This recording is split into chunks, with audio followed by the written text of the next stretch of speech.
Hello, welcome to my channel Khushboo architects.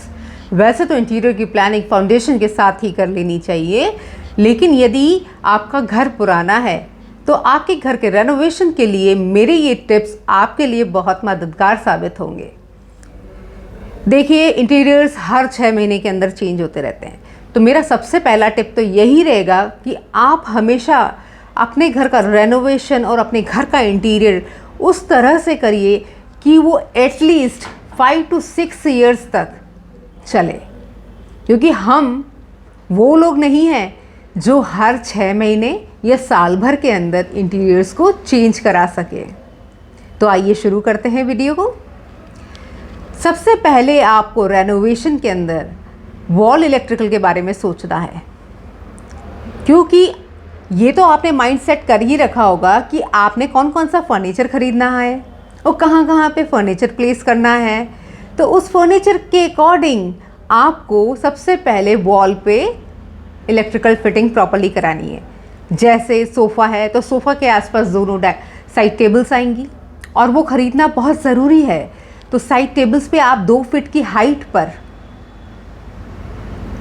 आप electrical fitting कराइए, जिसमें लैम्प पॉइंट्स, चार्जर पॉइंट्स और एक साइड टेबल पे फ़ैन का पॉइंट और लाइट का पॉइंट भी होना चाहिए, ताकि आपको लाइट ऑन करने के लिए बार बार मेन स्विच बोर्ड पर ना जाना पड़े।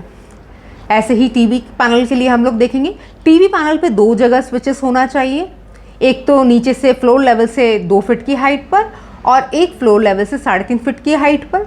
2 फीट की हाइट पे जो आपका प्लग लगेगा, स्विचेस लगेंगे, उससे आपका म्यूज़िक सिस्टम और टीवी कनेक्ट रहेगा, ऑन ऑफ इजीली हो जाएगा। और जो 3.5 फीट की हाइट है उस पे आपका टीवी का मेन प्लग रहेगा। और इसी तरह से हम बेडरूम के आसपास भी, बेडरूम के अंदर बेड के आसपास दोनों साइड टेबल पे आप स्विचेस लीजिए, जिसमें चार्जिंग पॉइंट और लैम्प पॉइंट, और बेड के एक तरफ आपको सेम लाइट का पॉइंट और फैन का पॉइंट देना है। और इसके बाद हम बात करते हैं किचन की।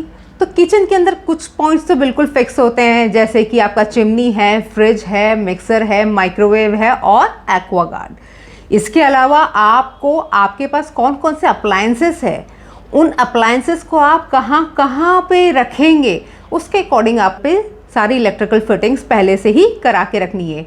क्योंकि क्या होता है कि जब हम वॉल फिटिंग करते हैं इलेक्ट्रिकल की तो उसमें झीरी होती है, तो सारा काम फिनिश होने के बाद में झीरी नहीं हो पाती है ना। तो आपको पहले ही सारा वॉल इलेक्ट्रिफिकेशन कराना है। वॉल इलेक्ट्रिफिकेशन के बाद हम जाएंगे फॉल सीलिंग के ऊपर। फॉल सीलिंग के अंदर मैं हमेशा प्रेफर करती हूँ जिप्सम, और यदि आपके पास बजट बहुत अच्छा है तो आप जा सकते हैं जाल पीओपी पे। जाल पीओपी जो रहती है वो मुर्गा जाली बेस पर होती है और काफ़ी ज़्यादा ड्यूरेबल होती है। 10 साल उस फॉल सीलिंग को कुछ भी नहीं होता है। हालांकि इसका रेट भी ज़्यादा रहता है, वो 120 रुपीज़ से 150 रुपीज़ पर स्क्वायर फीट के बीच में रहती है, और ये 65 to 70 रुपीज़ के अंदर आपका जिप्सम का हो जाता है। जिप्सम की जो सबसे अच्छी क्वालिटी ये रहती है कि ये फायर प्रूफ रहता है, इसका फायर रेजिस्टेंट बहुत अच्छा रहता है। इसलिए आपका बजट अगर नॉर्मल है तो आप जिप्सम पे जाइए। और हमेशा कोशिश कीजिए जितना सिंपल डिज़ाइन लेंगे ना, उतना आपका डिज़ाइन लॉन्ग लाइफ रहेगा, आपको बार बार डिज़ाइन चेंज नहीं करना पड़ेगा। अदरवाइज़ क्या है, आप जितना ज़्यादा मैसी डिज़ाइन लेंगे, बहुत ज़्यादा डिज़ाइंस लेंगे, तो वो थोड़े दिनों में आप ही को बड़ा ऑड लगने लग जाएगा, साथ ही आपके घर के लुक को बहुत ही चीप बनाएगा। इसलिए कोशिश कीजिए जितना सिंपल डिज़ाइन रहेगा उतना बेहतर रहेगा। अब फॉल सीलिंग के बाद हम बात करते हैं फ्लोरिंग की। फ्लोरिंग के अंदर अभी विट्रीफाई फ्लोरिंग के अंदर काफ़ी सारे ऑप्शंस आ रहे हैं, और कोशिश कीजिए कि आप साइज़ बड़ा लें, जैसे कि 2.5 बाय 5 या 2.5 बाय 6 का।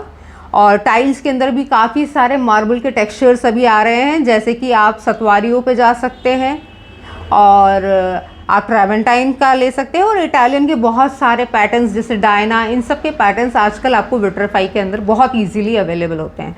बस आपको ध्यान ये रखना है, एक तो उनके बीच में ग्रूविंग मत दीजिए, क्योंकि क्या होता है जहाँ पे आपने ग्रूविंग उसके बीच में दिया, स्पेसर दिया, तो वो टाइल ही लगेगा। अगर स्पेसर आप नहीं देंगे ना तो वो उसके अंदर आपको मार्बल का पूरा फीलिंग बहुत अच्छा आएगा, फ्लॉलेस लुकिंग उसके अंदर आएगी।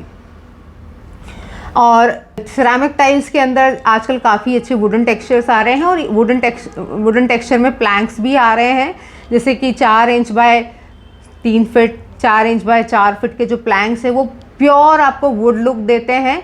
आप उनको अपने बेडरूम्स में, डाइनिंग रूम्स में या बालकनीज में आप उनको कॉम्बिनेशन के साथ में लगा सकते हैं, जो आपके घर के लुक को और ज़्यादा ब्यूटिफाई करेगा। और यदि आपका फ्लोरिंग का बजट नहीं है तो आप कारपेट का यूज़ कीजिए। अपने घर की लुकिंग को और ज़्यादा इन्हांस करने के लिए आप ड्राइंग रूम के अंदर कारपेट लगाइए, आप बेडरूम और डाइनिंग रूम में भी कारपेट का यूज़ कर सकते हैं। अब हम इसके बाद बात करते हैं पेंट्स की। अभी हमने क्या क्या करा लिया, इलेक्ट्रिकल फिटिंग करा ली, अब हमने पीओपी, फॉल सीलिंग भी करा ली, और फ्लोरिंग भी हो गया, फ्लोरिंग नहीं है तो कारपेट।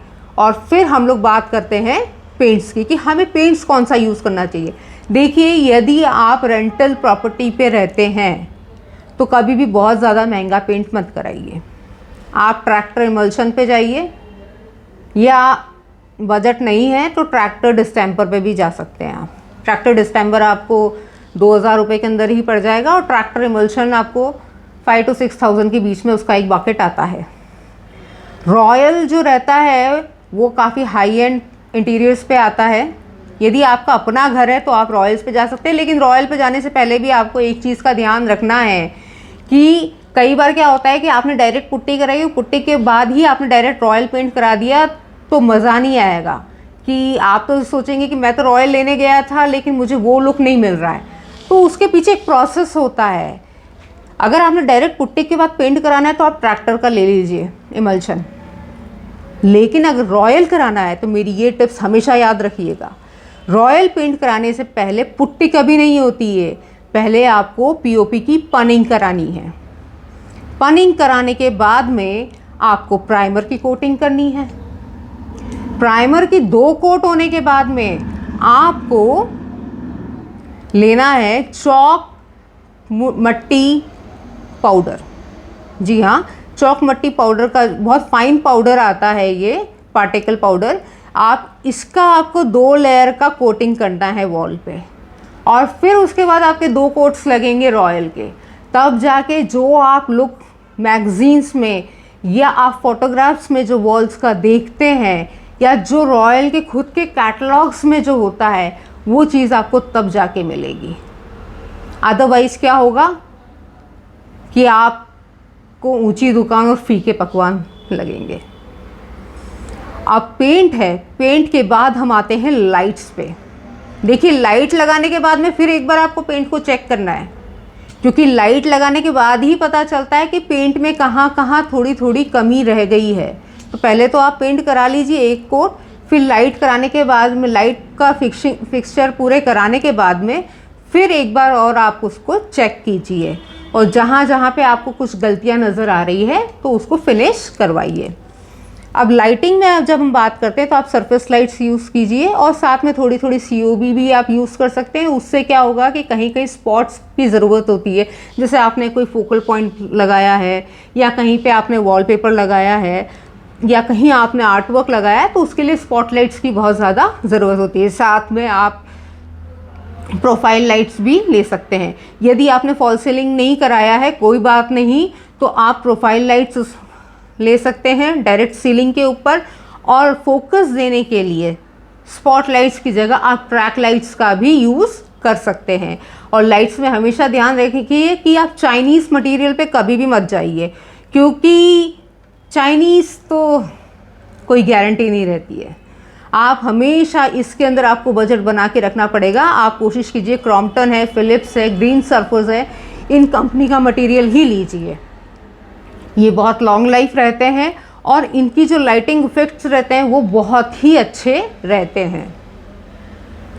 लाइटिंग के बाद एक चीज़ और मैं बताना चाहूँगी, यदि आप जब भी वॉलपेपर सेलेक्ट करते हैं ना, तो फ्लोरल पैटर्न्स मत सेलेक्ट करिए, क्योंकि क्या होता है, ये फ्लोरल पैटर्न्स जो रहते हैं हर थोड़े दिन के अंदर इनके ट्रेंड्स चेंज होते रहते हैं। तो बेटर ये है कि आप टेक्सचर्स में जाएं। बहुत सारी वैरायटी के टेक्सचर्स अवेलेबल है।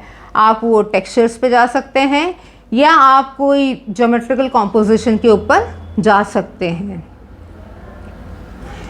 एंड लास्ट में हम लोग बात करेंगे फर्नीचर की, कि फर्नीचर कौन सा लेना चाहिए हमें। देखिए, फर्नीचर के बारे में मैंने आपको लास्ट वीडियो के अंदर भी बताया था कि आप मिसमैच लीजिए। एक जैसे फर्नीचर्स जो हैं वो आप अवॉइड करिए, जो सेट होता है उसको अवॉइड करिए। आप डिफरेंट कलर के फर्नीचर ले सकते हैं, साथ में आर्म चेयर्स ले सकते हैं। साइड टेबल लेना मत भूलिएगा। और एक और चीज़, रिक्लाइनर को हमेशा अवॉइड कीजिएगा, क्योंकि रिक्लाइनर क्या होता है, स्पेस भी बहुत लेता है। अगर आपका ड्राइंग रूम छोटा है तो इतना स्पेस तो खुद ही ले लेगा, और फिर वो दिखने में भी उसका जो लुक रहता है वो थोड़ा सा ऑड लगता है, और वो लग्जूरियस फीलिंग जो रहती है वो नहीं दे पाता। तो रिक्लाइनर को और ये जितने भी मल्टी फंक्शनल सोफ़ा होते हैं इनको आपको अवॉइड करना है। बेड भी आप लेते हैं तो उसके साथ में साइड टेबल्स आप लीजिए। मेटल की साइड टेबल्स ले सकते हैं, वुडन साइड टेबल्स ले सकते हैं। तो आई होप मेरी ये टिप्स आपके लिए काफ़ी मददगार साबित होगी। और आप मुझसे यदि कुछ और भी जानकारी इंटीरियर्स और आर्किटेक्चर और कंस्ट्रक्शन से रिलेटेड चाहते हैं तो प्लीज़ मुझे कमेंट करें और मुझे लाइक और सब्सक्राइब करें। Thank you.